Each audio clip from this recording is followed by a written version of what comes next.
how do you relate to nationalism?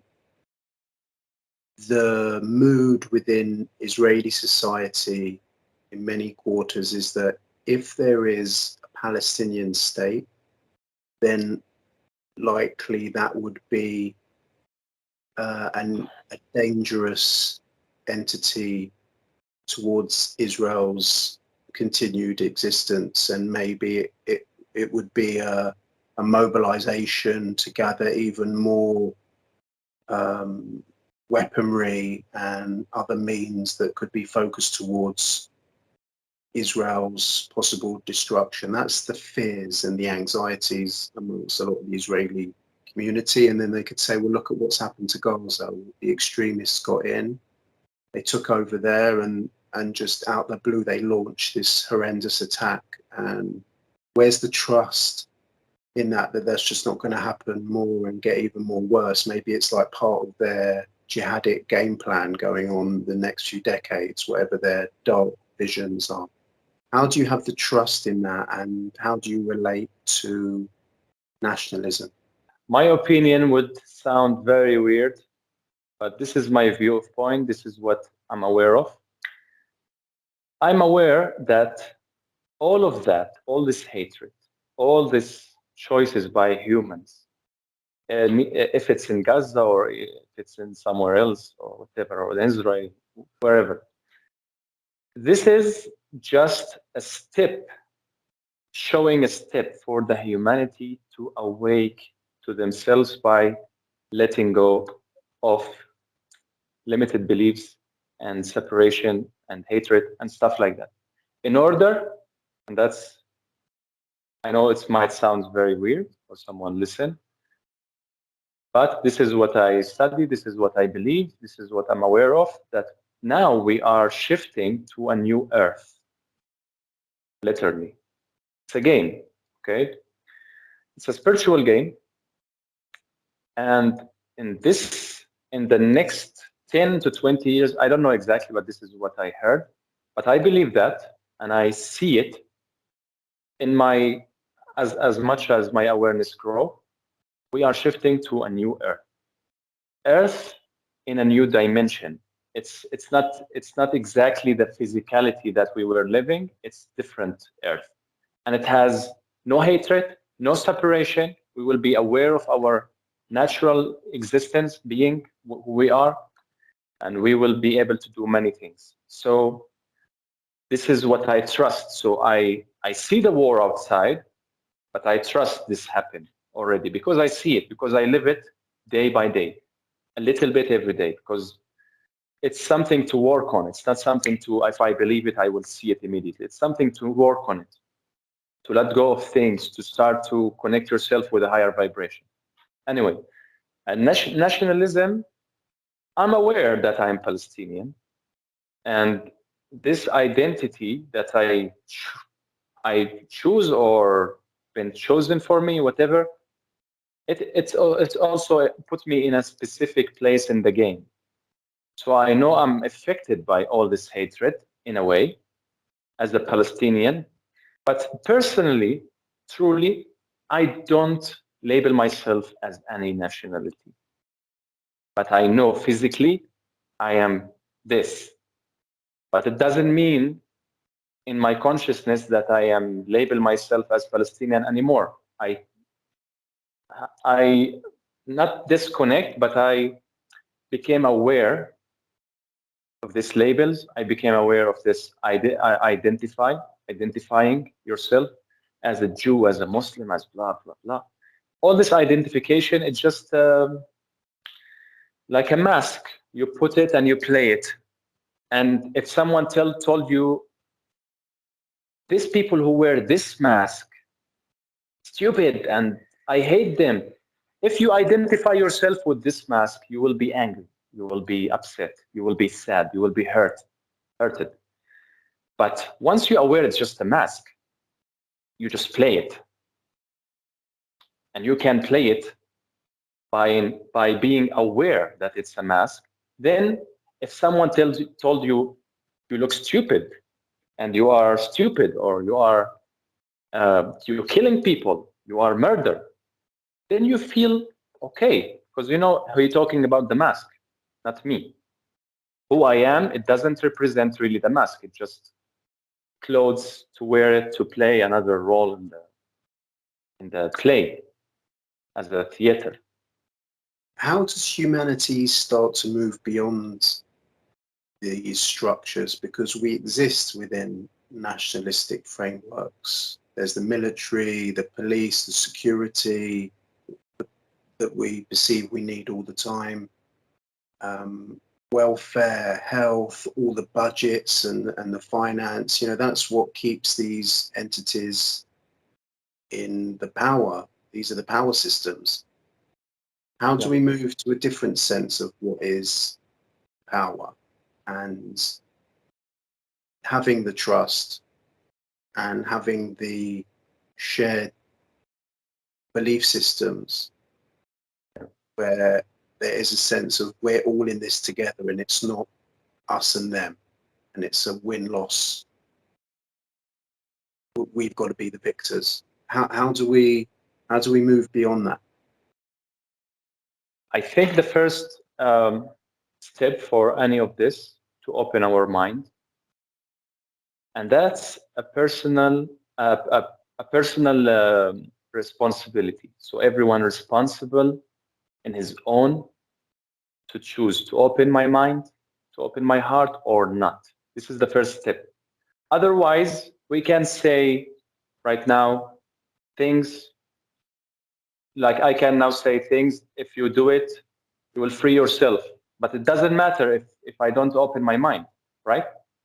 If someone doesn't open his mind and listen to things, it doesn't matter.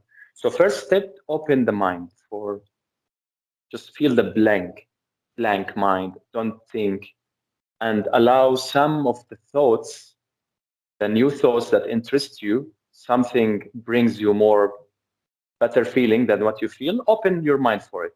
This is first step.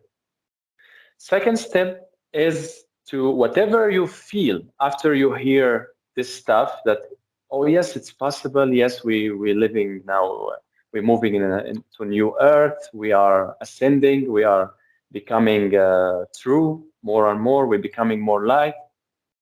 If you have feeling as fear, as resistance, as whatever, if we have feeling that comes out once we hear this, is our choice and our responsibility, everyone individual, to let go of it. Because it's not enough to just open our mind and yes, I get, oh, interesting idea, but then, no, I like my old belief. Doesn't work. I need to let go of this feeling of resistance because my real enemy is not what the person say, what this guy say. He say something interesting, yeah, but he makes me feel angry or makes me feel I start to feel something bad in my body. This is not your enemy. Your enemy is your own feeling, your own judgment. Our own judgment and our own feeling is the enemy. So the second step is to let it go. I know it will sound like abstract. What is letting go? What is how to let it go? How this would happen? It sounds complicated. It's actually very simple.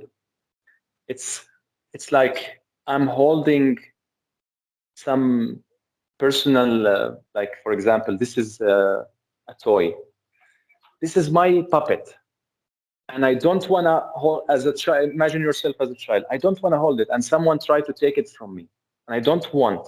I'm holding in it, and I start to cry because I believe if someone take it from me, I will die. I will feel bad. But picture this: if someone really take it from you, what's the worst thing would happen?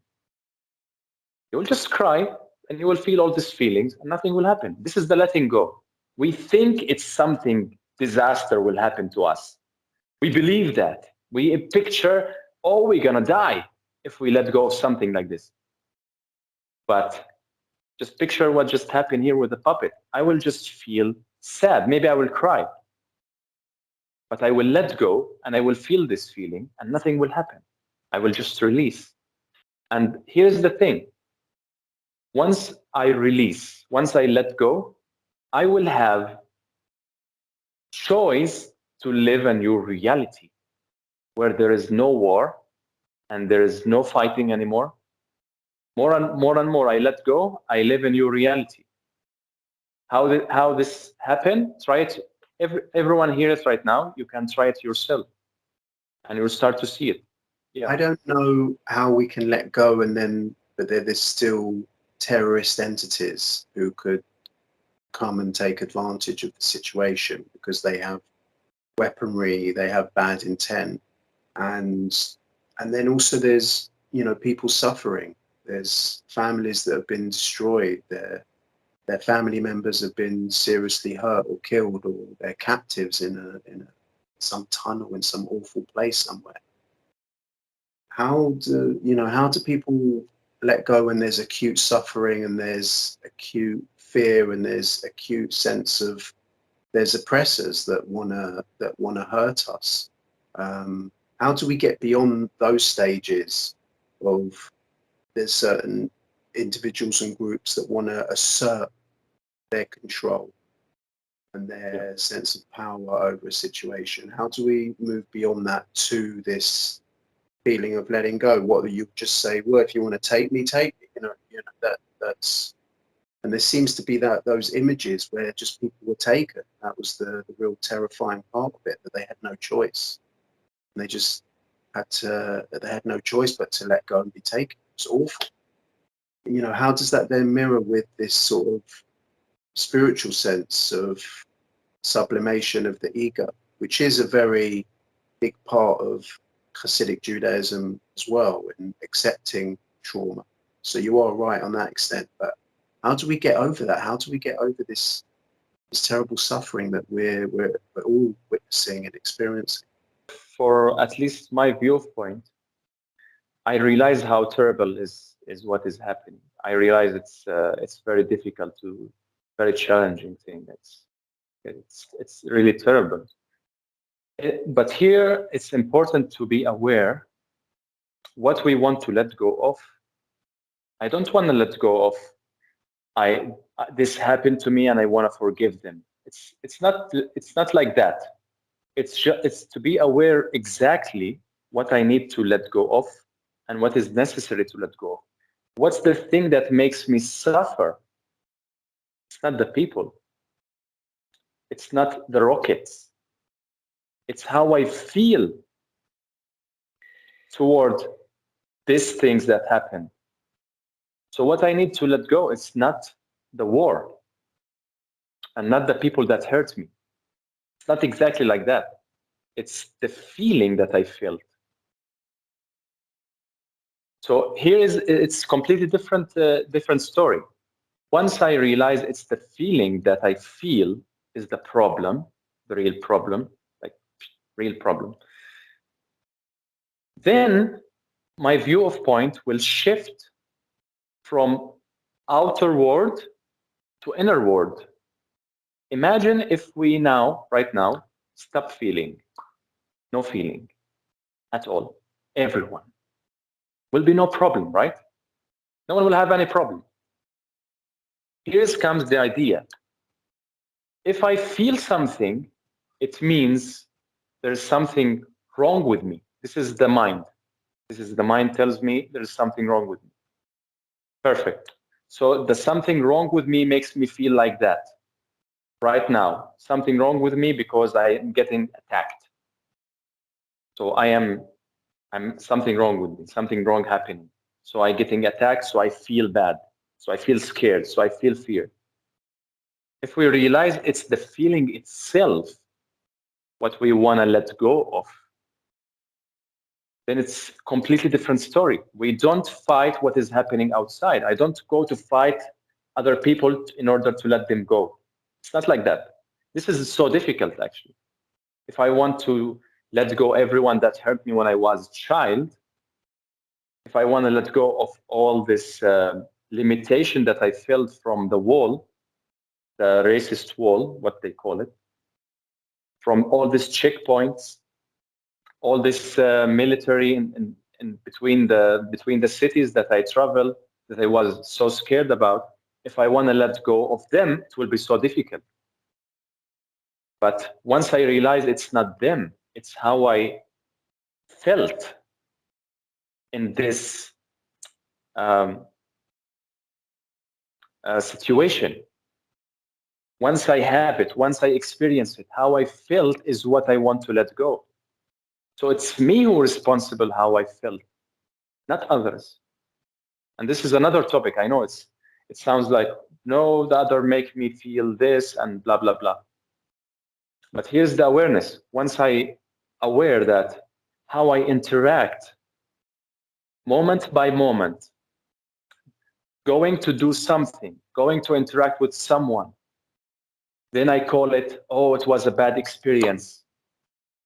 This person made me feel bad because he just made me feel bad. I don't know why.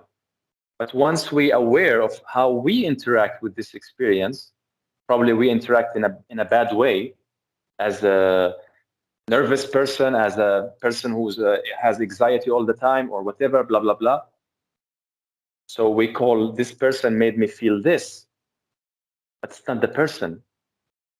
Imagine the same person that make me feel bad. I went and I interact in a happy way. I was happy in all the experience.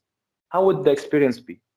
I would be like, oh, I'm happy of this person. I'm happy of everything. So it's not person made me happy. I interact in a happy way. I was happy during this experience. So I was happy. There was no problem. Yeah.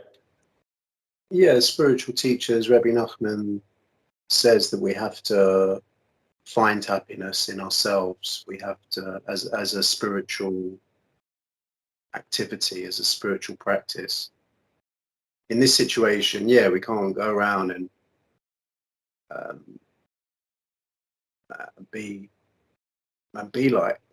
overtly, but in ourselves, we have to find an inner completion that we're constantly struggling with and we're constantly trying to find. But as you say, yeah, you're right, like not finding the ego-based reactions, which might be fear that, you know, everything's going to be taken away and I'm losing control, or anger, which is probably the worst, and vengeful, revenge-filled emotions and anger, and then taking, God forbid, taking that out on some random person, you know, which is also what's happening, that there's all these reactionary attacks around the world, intense protests, and if they see someone that has a different flag to theirs, then they want to attack them, that sort of stuff. So that is the battle of the ego-based consciousness, the sort of lower level mochin dekatnus, the smaller mind that is being battled with the potential for higher purposes. So yeah, I see what you're saying. So yeah, okay, I think that was a meaningful dialogue, a fruitful dialogue.